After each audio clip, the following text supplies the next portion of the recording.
ரிஷபத்தை பொறுத்த வரைக்கும் 2026 உண்மையிலேயே ஏப்ரல் மாதம் நல்லா இருக்குமா? நிறைய கிரகங்கள் 11ல் இருக்குது. நான் ஆதாயம் தான் சொல்கிறேன்.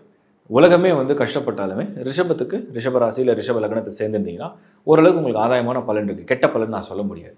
பட் எவ்வளோ தூரம் அது இருக்குன்னா தான் நம்ம க்ளோஸ் அப்சர்வ் பண்ணணும். புதன் நீச்சம் அடையும். அப்போ புதன் நீச்சம் அடைஞ்சால் டிஃபால்ட்டாக புதனும் குருவும் பரிவர்த்தனை பண்ணிடும். So lord of 11, lord of 2. பொருளாதார ரீதியாக ரிஷபத்துக்கு அப்போ இந்த மாதம் ஃபேவராக இருக்குது. கரியர் அண்ட் ஜாப் எப்படி இருக்கும்? சனி 11ல் லாபம். உலகமே கஷ்டப்பட்டாலும் ரிஷபத்துக்கு வாய்ப்பு உருவாக்கிட்டே இருக்குது. ஸோ வாய்ப்பு உருவாக்கிட்டே இருக்குன்னு சொல்லி ஏதோ ஒரு வகையில் அவங்களுக்கு லாபகரமாக இருக்குது. ஒன்றும் இல்லை, இப்போ சப்போஸ் ஒரு நாட்டில் மோசமான கஷ்டங்கள் இருக்குது, பசி பஞ்சத்தில் இருக்காங்க, அப்போ கூட இந்த ராசியோடைய நேரம் நல்லா இருந்ததுன்னா என்னென்னா அவங்களுக்கு கரெக்டாக சாப்பாடு ஏதோ ரூபத்தில் கிடச்சிரும். இதுதான் பாயிண்ட். இது நீங்கள் புரிஞ்சுங்க. ஏதோ அதிர்ஷ்டம் வந்துடும் அப்படி கிடையாது. எந்த இடத்துல நம்ம இருக்கோம், என்ன ஃபேஸ் பண்ணுறோம், அதில் அந்த நேரம் அவங்களுக்கு கொஞ்சம் எப்படி சாதகமாக பண்ணுது, இதை நீங்கள் கம்பேர் பண்ணி புரிஞ்சிக்கிங்கன்னா ஈஸி.